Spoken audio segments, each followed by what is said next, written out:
2021 meeting suggested in part a ring-fencing of some of the thorny requirements of the Ghana Investment Promotion Center Act 2013.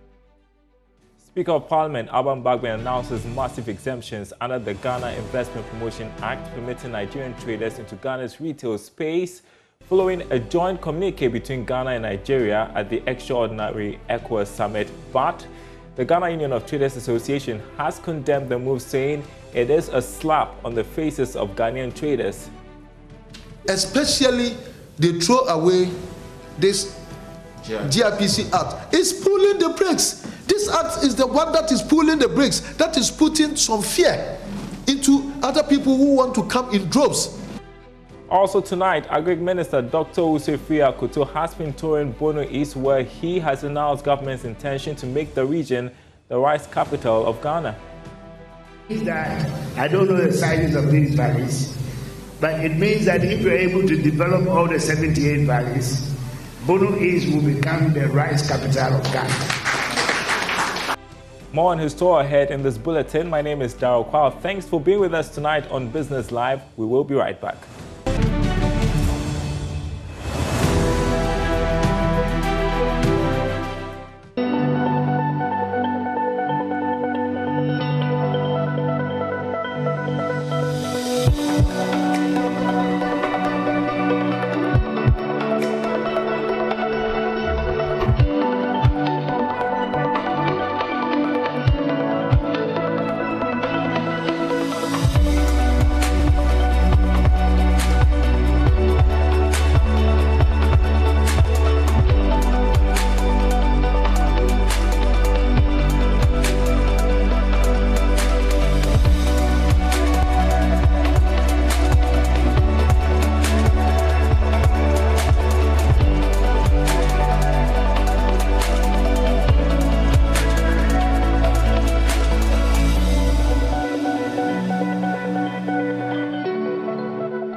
Tonight, we begin with a story that is developing. A joint communique between Ghana and Nigeria at the extraordinary ECOWAS summit has exempted Nigerians from the $1 million minimum capital requirement under the GIPC Act 2013, which hitherto prevented them from trading in Ghana's retail market. This announcement was made by the Speaker of Parliament, Alban Bagbin, to Nigeria's House of Representatives last week. According to Alban Bagbin, this intervention brings to an end the 25-year retail impasse between Ghana and Nigeria. Right, Honourable Speaker, I am here just to help bring finality to the impasse. I pledge my commitment and that of the Parliament of Ghana to contribute in every way possible to end the impasse between traders of our two sister countries. In furtherance of that, under my leadership, the Parliament of Ghana has appointed a 7-member committee as Ghana's delegation to the Joint Committee of Eminent Persons of our legislatures. They will interact with their Nigerian counterparts towards passing the Ghana-Nigeria Friendship Act. The Act will set up the proposed Ghana-Nigeria Business Council, which is intended to provide the legal and institutional framework to sustain the continued friendship and business interests of our people. I am particularly glad to indicate that they are with me on this trip and are ready to engage with their counterparts towards realizing the intentions expressed in the Act. The communique of 31st May 2021 meeting suggested in part a ring-fencing of some of the thorny requirements of the Ghana Investment Promotion Center Act 2013. This was a laudable suggestion. Of particular mention in this regard is the reconsideration of the $1 million US minimum capital requirement for trading enterprises under Section 28(2) of the Act. This is to facilitate regularization of the businesses of the affected Nigerian retail traders in the trade impasse. Equally commendable is a special concession to be applied to the requirement for the payment of 0.5% stamp duty on the capital investment required by both the Ghana Investment Promotion Center and the Registrar General's Department in respect of investment by foreign nationals. So the Speaker of Parliament there addressing Nigeria's House of Representatives. Meanwhile, the Ghana Union of Traders Association, GUTA, has taken strong exceptions to this announcement by the Speaker of Parliament. President of GUTA, Dr. Joseph Obeng, has condemned the announcement, saying it is a slap on the faces of Ghanaian traders. We've come this far. We've been able, we've been talked to, and then cool heads are prevailing. And for him to come out with this statement, calling us as opportunists and all that, is not fair. We love him. He has been very respectful. This is the least that we expected from him, especially when he was traveling, he had even engaged us, and then even seek our mind. If there's a communique to whatever meeting that we had, if that communique had been properly, he had been properly briefed on it, you will know that whatever thing he said there was wrong. So whoever wrote those things, on the hindsight, we know that they proved. How would they do that? And then on the friendship pact, we have to take our time. We don't have to rush so that the people of Ghana, innocent people, will be traded off. With a country of a huge population of 200 million, then if you have to relax our laws, and that they come here, if even 10% or 15% of Nigeria relocate by what they are saying, it means that there will be unhindered access of trading and all that. And if 15% of Nigeria relocate to Ghana, it means that they have swallowed that up. I'm praying that God changes the heart of the people at the helm of Parliament now to come to the market and see the effects. Hannah Tete have come and journeyed with us through the market. Alan has been with them, and that's why they all formed the Committee on Retail Trade. I wish the Speaker would come down to the market and see how market has been taken from us, and we don't have any other work to do. That's the area that that's the area that serves as nursery for us also to grow our economy. The great number of Ghanaians, the uneducated, the pensioned people, the professionals who do not have work to do, the uneducated. No, the unemployed graduates, and all that. This is the space that, whilst waiting for them to be employed somewhere, they all come to this space. GUTA President, Dr. Joseph Obeng, they're obviously not happy.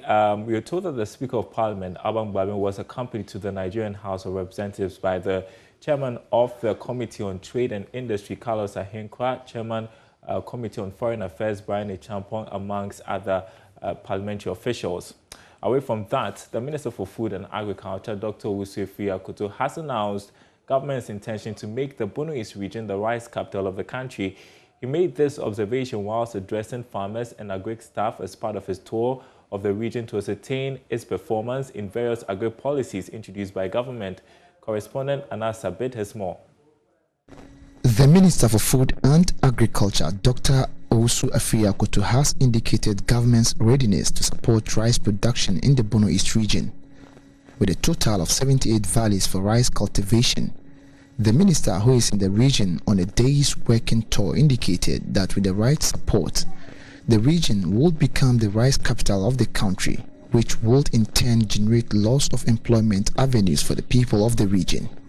The 78 valleys that you have in this region, They are coming from BONO region. They also have valleys. They don't have the numbers that you have. Your number is very confident. So the 78 valleys, we want to develop all those valleys.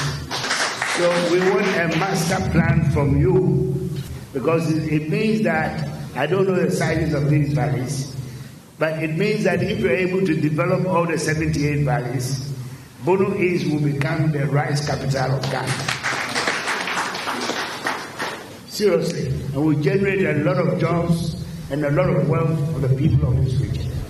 And we have the means to assist you to do that. Dr. Afri Akoto made this observation while addressing a gathering of farmers, AGRIC staff at the regional and district level, and agricultural input dealers.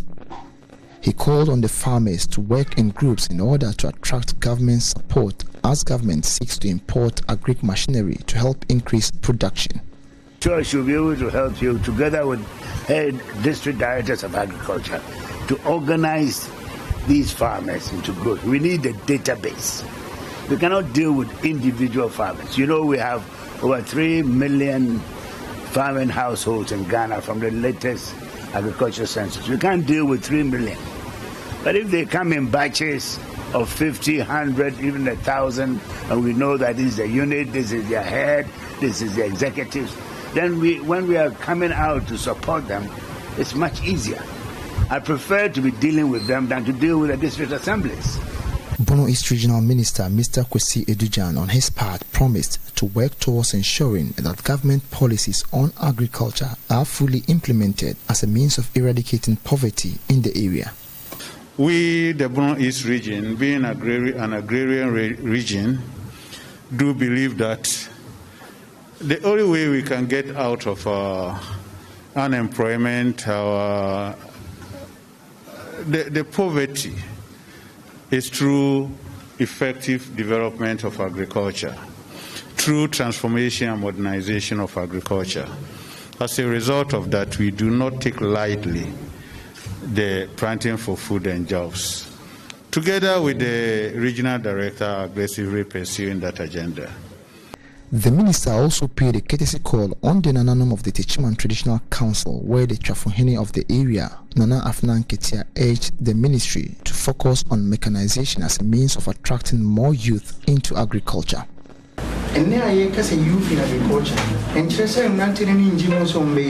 Talking about youth in agriculture, the youth are interested into it, but how to start is the problem.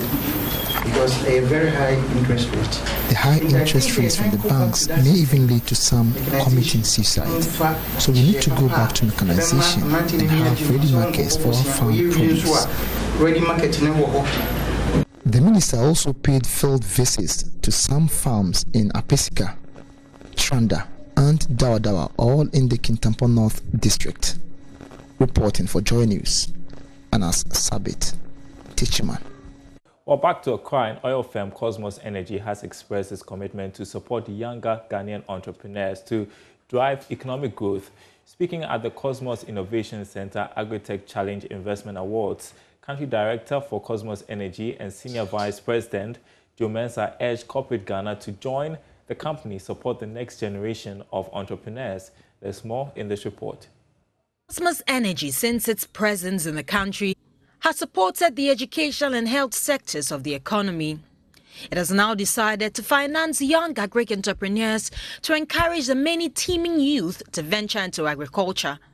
The country's director, Joe Mensah, said agriculture is the mainstay of the economy and therefore Ghanaians must take pride in it. And the light bulb went on. He says, wow, if you can make it sexy enough, the youth will participate. And to make it sexy, it's innovation. And that's why we plug innovation in there.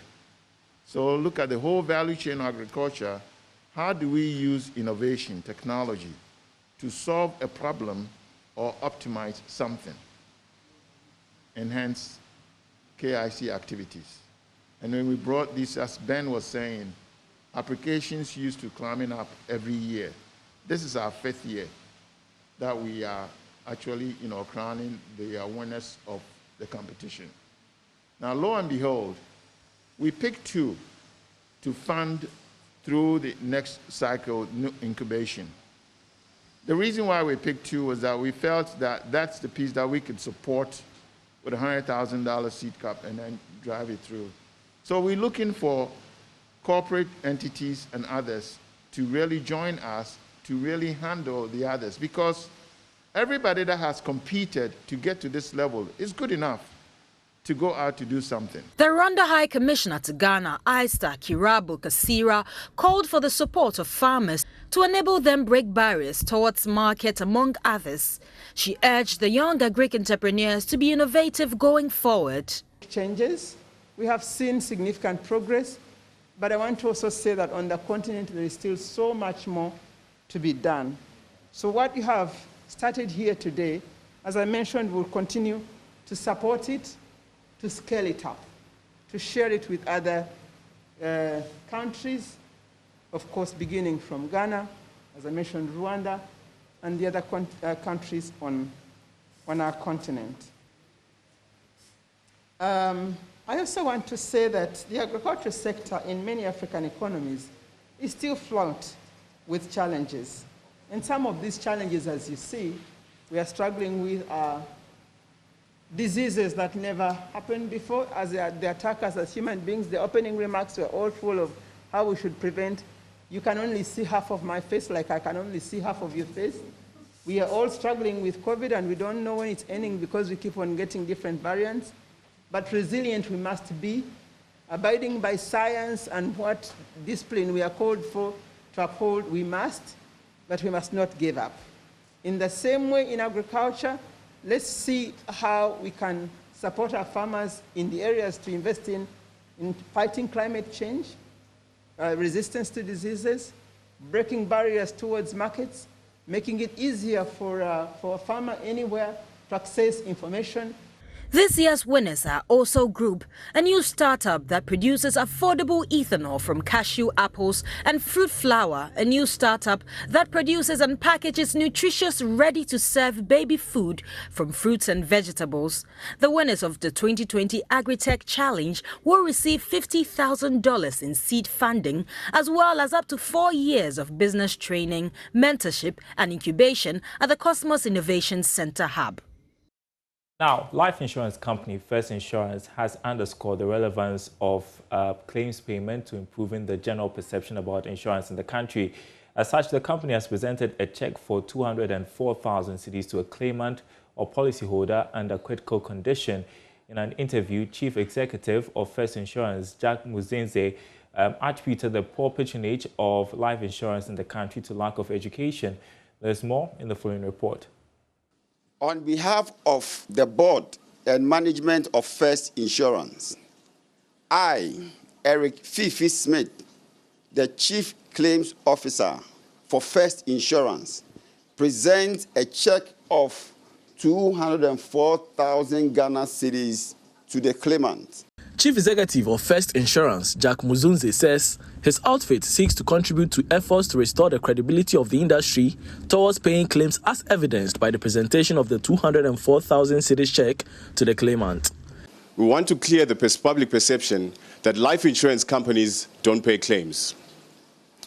Life insurance companies are highly regulated by the National Insurance Commission. They ensure that all valid claims are paid by all insurance companies after all the relevant documents have been received. As per the event today, we are showing the general public that all their perceptions must be raised and that life insurance is there for their benefit. Not much education has gone out to the general public about the importance of life insurance. Hence, insurance penetration in Ghana is still less than 2% to GDP. Mr. Muzunze added that the insurance industry has come far with strict regulatory measures which deterred insurance companies from not honoring genuine claims. Obviously, some people have had bad claims experiences when it comes to life insurance companies. But the bottom line is that insurance companies are governed by the National Insurance Commission, who regulates us. So all claims that come through to insurance companies that are valid have to be paid. Otherwise, our regulator can repudiate our license if we don't do that. So the general public, should also know that we are regulated. In case they're not happy about anything, they're more than welcome to have those discussions in terms of the claims experience, so that we can all improve the perception of the life insurance industry within this country. For his part, Chief Claims Officer at First Insurance Company Limited, Fifi Smith, says the company pays substantial amounts as claims to be able to afford policyholders the best of healthcare service and befitting burials in the unlikely event of an incident. We believe that if this money is given to them, they will be able to go anywhere in the world, be it South Africa, Europe, even Ghana, to have treatment for the policyholder and to ensure that the policyholder doesn't die before we pay out the claim, but will be alive to enjoy the proceeds of what? The life insurance that she bought into. First Insurance Company Limited is one of the fastest growing insurance companies in the country after being licensed by the National Insurance Commission in 2015. And you're watching Business Live. We're taking a short break. We'll be right back.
Billionaire Sir Richard Branson making it to the edge of space. I wouldn't mind a trip to space as well. Well, that's it for Business Live tonight.